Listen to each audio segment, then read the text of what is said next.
راہ ایمان. Don't forget to subscribe our channel. الحمد لله نحمده ونستعينه ونستغفره ونؤمن به ونتوكل عليه ونعوذ بالله من شرور أنفسنا ومن سيئات أعمالنا من يهده الله فلا مضل له ومن يضلل فلا هادي له ونشهد أن لا إله إلا الله وحده لا شريك له ونشهد أن سيدنا ونبينا وشفيعنا ومولانا محمدا عبده ورسوله صلى الله عليه وعلى آله وأصحابه وبارك وسلم تسليما كثيرا كثيرا. أما بعد فأعوذ بالله من الشيطان الرجيم. بسم الله الرحمن الرحيم. اليوم نختم على أفواههم وتكلمنا أيديهم وتشهد أرجلهم بما كانوا يكسبون. صدق الله العظيم. اللهم صل على سيدنا مولانا محمد وعلى آل سيدنا مولانا محمد وبارك وسلم. اللهم صل على سيدنا مولانا محمد وعلى آل سيدنا مولانا محمد وبارك وسلم. اللهم صل على سيدنا مولانا محمد وعلى آل سيدنا مولانا محمد وبارك وسلم.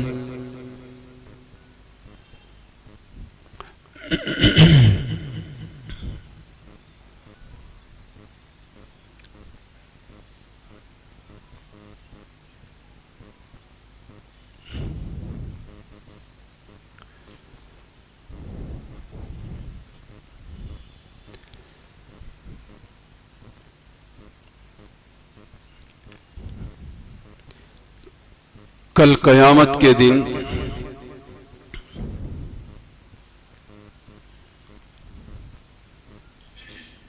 بہت سارے گواہ خدا کے یہاں میرے اور آپ کے حمایت میں اور یا مخالفت میں کھڑے ہوں گے. قرآن کریم نے اس کا تذکرہ فرمایا ہے.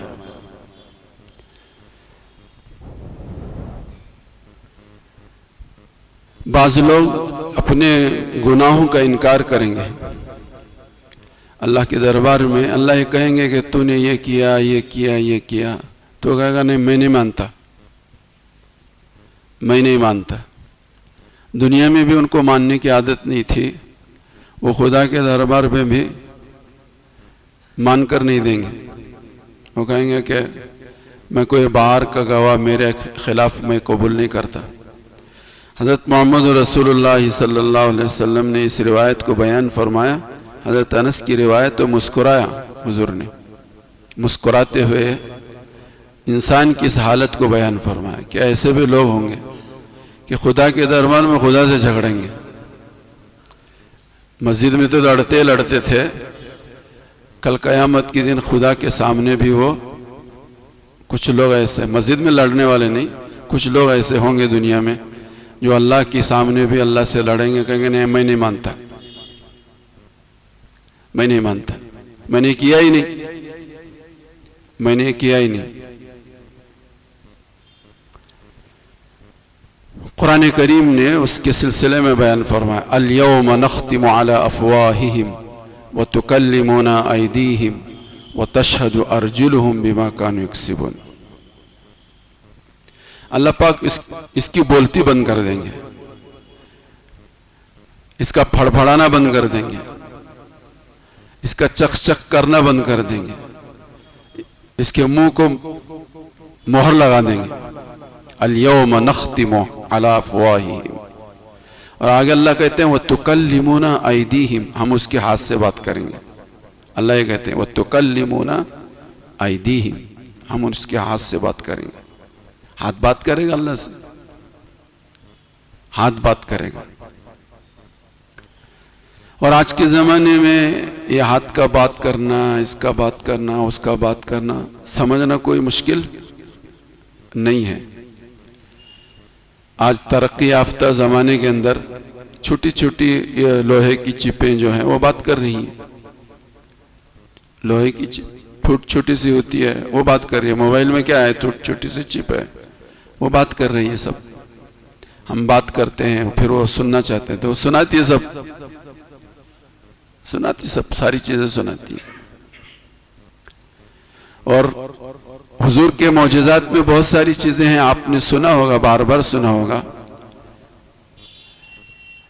کہ درختوں نے حضور کو سلام کیا، تو سلام درخت اور سلام کیا، حدیث میں ہے۔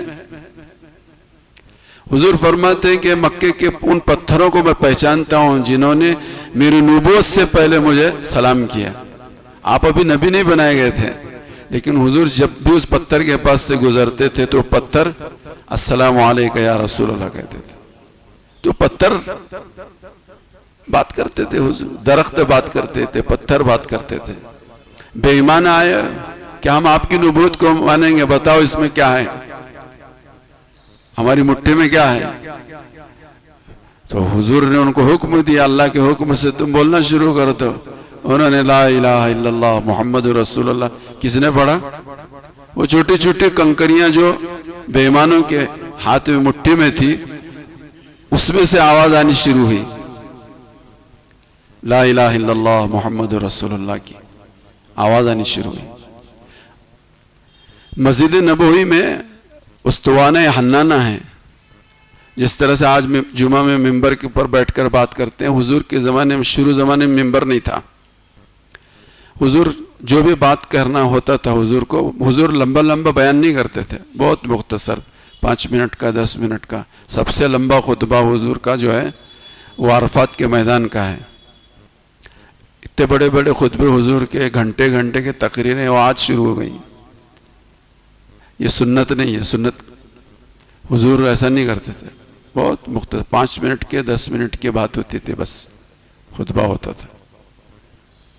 تو حضور کے زمانے میں ممبر نہیں تھا، ایک ستون تھا، کھجور کا درخت تھا، اس کی جڑ تھی، اس کو سہارا لگا کر حضور بات کیا کرتے تھے۔ لیکن بعد میں حضور صحابہ نے حضور کے بیٹھنے کے لیے ممبر بنایا، تو حضور وہ جڑ کو، درخت کی، کھجور کے درخت کو چھوڑ کر جو ہے وہ ممبر پر تشریف لائے، تو وہ جو ہے ستون رونے لگا ہے، اور اس کی آواز کو حضور نے بھی سنا اور صحابہ نے بھی سنا۔ تو یہ درخت کا بات کرنا، اس ستون کا بات کرنا، ان کنکریوں کا بات کرنا، ان پتھروں کا سلام کرنا، یہ ساری چیزیں 1400 سال پہلے ہو چکی ہیں۔ ہم سب مسلمان ہیں، تو پھر کل قیامت کے دن اگر ہمارا ہاتھ بات کرتا ہے تو اس میں کیا تعجب کی بات ہے؟ تو قرآن کریم نے کہا کہ بہت زیادہ پھڑ پڑاتا ہے، یہ دنیا میں بہت پھڑ پڑاتا تھا، ٹر ٹر کرتا رہتا تھا، اس کے منہ کو بند کر دو، الیوم نختم علی افواہہم، اس کا منہ بند، وتکلمنا ایدیہم، اللہ اس کے ہاتھ سے ڈائریکٹ بات کریں گے، وتشہد ارجلہم، پھر اس کے پیر گواہی دیں گے کہ دن میں کہاں کہاں گیا، رات میں کہاں کہاں گیا، جوانی میں کہاں کہاں گیا، اور بڑھاپے میں کہاں کہاں گیا، تنہا کہاں کہاں گیا اور ساتھیوں کے ساتھ کہاں کہاں گیا، کس کام کے لیے گیا، اچھے کام کے لیے گیا، برے کام کے لیے گیا، یہ سب گواہی دے۔ وَتَشْهَدُ أَرْجُلُهُمْ وَتَشْهَدُ أَرْجُلُهُمْ، تو یہ گواہی تو یہ ہوگی، یہ ان لوگوں کے لیے ہوگی جو کہیں گے کہ نہیں ہم مانتے نہیں، وہ جو یہ لوگ گئے ہیں کہ نہیں وہ کرامن کاتبین مانتے ہیں یا نہیں، ہماری ان کی لڑائی تھی، ان کی گواہی ہمارے لیے معتبر نہیں، میں نہیں مانتا اس کو، تو اللہ کہیں گے اچھی بات، ٹھیک ہے، ان کی نہیں مانتا تو ان کی مان، تیری ہی تو مان، اس کے لیے کوئی جواب نہیں ہوگا، اس کے پاس کوئی جواب نہیں ہوگا۔ تو قرآن کریم میں ایک جگہ فرمایا اليوم نختم على افواههم وتكلمنا ايديهم وتشهد ارجلهم بما كانوا يكسبون. ایک جگہ سورہ زلزلت میں فرمایا اذا زلزلت الارض زلزالها واخرجت الارض اثقالها وقال الانسان ما لها. انسان کہے گا کہ زمین کو ہو کیا گیا ہے. وقال الانسان ما لها. انسان کہے گا وقال الانسان ما لها یومئذ تحدث اخبارها کہ جس دن یہ زمین جو ہے اپنی ساری خبریں بیان کرنی شروع کر دی کہ بیلگام کی سرزمین پر یہ رہتا تھا, اس نے اتنے سال زندگی گزاری, اس کی جوانی اس محلے میں گزری, اس کا ادھیڑ پن یہاں گزرا اور اس کا بڑھاپا یہاں گزرا, اس کا بچپنا یہاں گزرا, اس نے یہ بچپن میں یہ کیا, جوانی کے شروع زمانے میں یہ کیا اور ادھیڑ پن میں یہ کیا اور بڑھاپے میں اس نے یہ کیا. زمین ساری خبریں بیان کرنا شروع کر دی. یومئذ تحدث اخبارها. جس طرح سے آج کی حکومتیں اپنی حکومت کی نگرانی میں پورے اپنے ملک کے اندر بسنے والوں کے سارے کے اعمال کو کیپچر کرنے کے لیے کیمرے لگائے ہیں. پورے ملکوں میں کیمرے, سی سی کیمرے, یہ کیمرے. یہ ان کی کیا حقیقت ہے, ان کی کیا حیثیت ہے ان حکومت کرنے والوں کی. اللہ نے پوری زمین کو کیمرہ بنا دیا ہے, پوری زمین کو کیمرہ بنا دیا ہے. یومئذ تحدث اخبارها بأن ربك أوحى لها یومئذ يصدر الناس اشتاتا ليروا اعمالهم.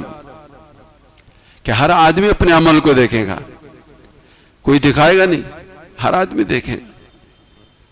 فمن يعمل مثقال ذرة خيرا يره ومن يعمل مثقال ذرة شرا يره. تو یہ گواہی تو انسان کے اعضاء کی ہوگی. انسان کے اعضاء خود کہیں گے. نماز کے لیے کتنی مرتبہ نماز کے لیے دن میں جاتا تھا اور کتنی مرتبہ نہیں جاتا تھا, یہ سارے وہ زمین اس کی گواہی دے گی. اور یہ گواہی اس کے ہاتھ پیر ہیں.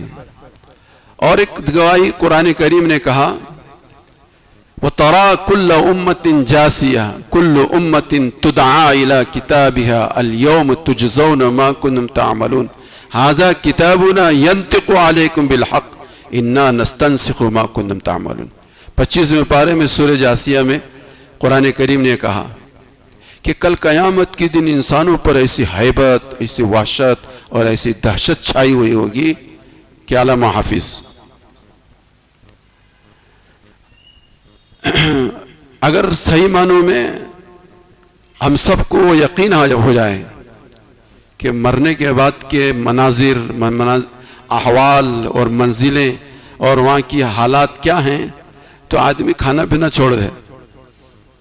حضرت جبرائیل علیہ السلام کے تعلق سے یہ بات روایتوں میں ملتی ہے کہ جب وہ اصلی شکل میں ظاہر ہوتے ہیں تو ان کے قدم تحت الثری میں ہوتے ہیں اور ان کا سر عرش تک پہنچا ہوا ہوتا ہے. اور اپنے صرف 2 پر کھول دیں تو مشرق اور مغرب کو ڈھانپ لیں. اتنا بڑا جثہ ہے ان کا. صرف 2 پر. کتنے پر ہیں ان کے نہیں معلوم, ہاں جی 700 پر ہیں حضرت جبرائیل کے. 700. اگر وہ کھڑے ہو جائیں تو ان کے پیر جو تحت الثری میں زمین کی تہہ تک پہنچے, کھڑے ہو جائیں تو عرش تک, عرش سے ان کا سر ٹکرائے. 2 پر کھول دیں تو مغرب و مشرق ڈھک جائیں. لیکن ان کے اوپر جب خدا کی ہیبت اور جلال کی کیفیت ان پر طاری ہوتی ہے تو اتنی چھوٹی سی چڑیا بن جاتے ہیں وہ. ہم کھا کر موٹے ہو رہے ہیں, کھا کر موٹے ہو رہے ہیں, اور یہ اتنے بڑے لہیم و شہیم ہیں. جب خدا کا روب اور ان کا جلال, اس کی عظمت اور اس کی کبریائی ان کے اوپر غالب آ جاتی ہے تو وہ جبرائیل علیہ السلام یہ چھوٹا سا پرندہ بن جاتے ہیں, چھوٹا سا پرندہ بن جاتے ہیں. حضرت حبیب اجمی رحمۃ اللہ علیہ بہت بڑے بزرگ گزرے ہیں. حبیب اجمی رحمۃ اللہ علیہ 60 سال کی پوری زندگی انہوں نے گزاری, لیکن ان کو یاد نہیں پڑتا کہ کبھی انہوں نے خدا کی نافرمانی کی ہو. ایسے بھی لوگ گزرے ہیں. 60 سال کی زندگی گزری.